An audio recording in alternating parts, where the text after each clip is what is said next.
मध्य प्रदेश में इन दिनों ओबीसी वर्ग को लेकर भारी सियासत देखने को मिल रही है।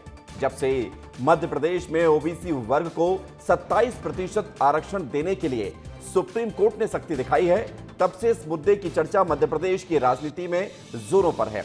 अब जब इतनी ज्यादा चर्चा हो रही है तो हमने भी ये सोचा है कि चर्चा इस पर हम कर लेते, ताकि आपको ये 27% ओबीसी आरक्षण 87/13 वाला अनुपात का मामला क्या है, कैसे ये मामले की शुरुआत हुई, कमलनाथ सरकार से लेकर मोहन सरकार तक इस मामले में क्या पक्ष रखा गया, और हाईकोर्ट होते हुए जो मामला सुप्रीम कोर्ट गया है आरक्षण को लेकर खूब चर्चा हो रही है।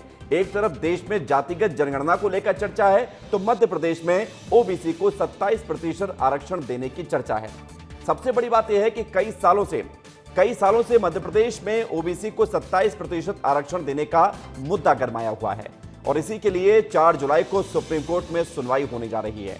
कोर्ट ने राज्य सरकार से यह साफ साफ कह दिया है कि आखिर 13% पदों पर भर्तियों को होल्ड पर क्यों रखा गया है। इसके लिए सुप्रीम कोर्ट ने प्रदेश के मुख्य सचिव को सीधे जवाब देने के निर्देश दे दिए हैं, और जैसे ही सुप्रीम कोर्ट की तरफ से यह आदेश आया, मध्य प्रदेश की सियासत में ओबीसी के मुद्दे ने तूल पकड़ ली, क्योंकि मुख्य सचिव से जवाब मांगना यानी कि सीधे सीधे सरकार से जवाब मांगना।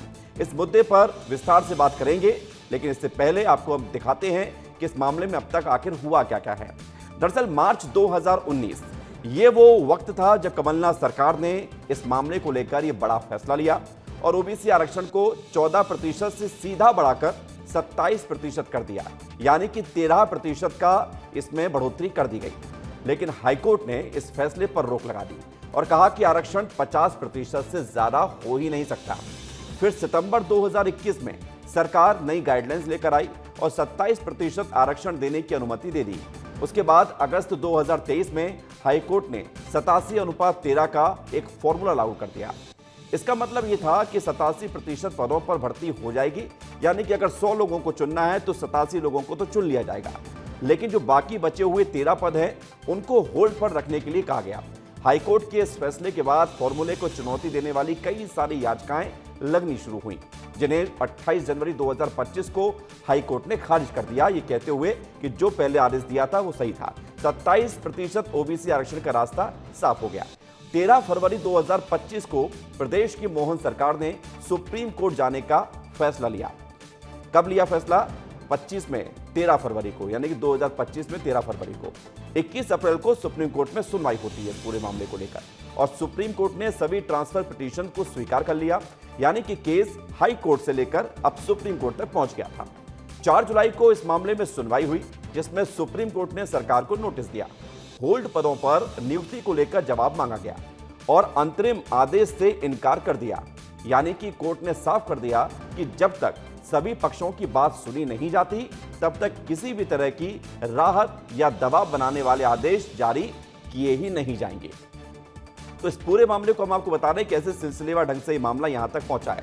सुप्रीम कोर्ट के इस आदेश के बाद विपक्ष पूरी तरीके से सरकार पर हमलावर हो गया।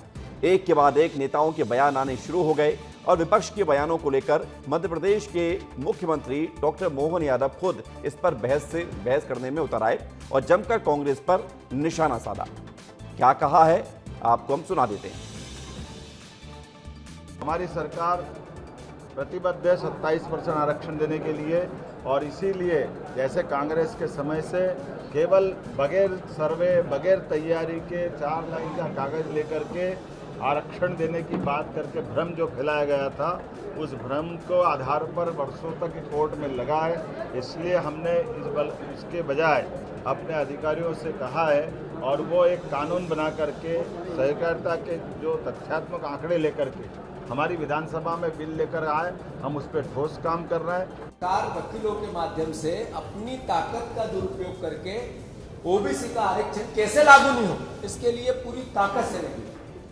मैं कांग्रेस पार्टी मांग करती है कि 27% का आरक्षण तत्काल लागू होना चाहिए बिना देर के। अगर नहीं होता है, जितना लेट होता है, तो उसके लिए कोई दोषी है, पापी है, तो ये भारतीय जनता पार्टी मोहन यादव की सरकार है। तो आपने सुना कि कैसे दिग्गज एक दूसरे पर बयानबाजियां कर रही हैं। कांग्रेस आंदोलन करने की बात कह रही है तो सीएम विधानसभा में नया बिल लाने की बात कह रहे हैं। कुल मिलाकर इस मुद्दे ने मध्य प्रदेश की सियासत को गरमा दिया है और इसकी चर्चा जोरों पर है। ऐसे में आपके मन में यह सवाल जरूर आ रहा होगा कि आखिर बीजेपी हो या फिर कांग्रेस ओबीसी आरक्षण पर इतना जोर दे ही क्यों रही है, तो ये भी आपको हम बता देते हैं। सबसे बड़ी बात यह है कि इस पूरे मामले को लेकर देश का दिल कहे जाने वाले राज्य यानी कि मध्य प्रदेश की आबादी में ओबीसी की हिस्सेदारी 50% से भी ज्यादा है।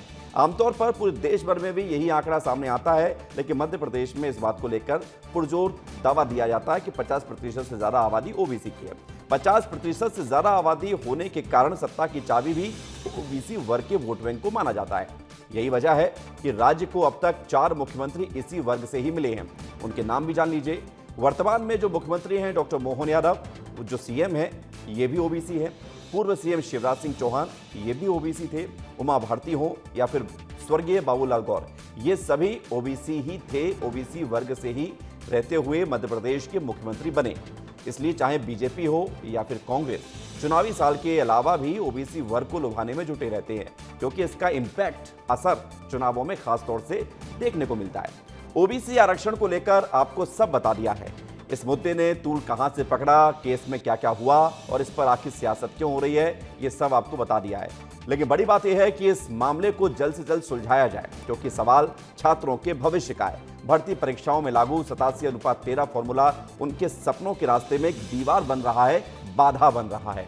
हजारों ओबीसी छात्र जी जान लगाकर तैयारी करते हैं, एग्जाम पास करते हैं, रिजल्ट भी आता है, लेकिन नौकरी नहीं मिलती है, क्योंकि 13% रिजल्ट को होल्ड पर डाल दिया जाता है। यानी कि 13% जिन छात्रों को रोजगार मिलना होता है वो होल्ड हो जाते हैं और इसका असर ये पड़ता है कि नौकरी नहीं लग पाती है।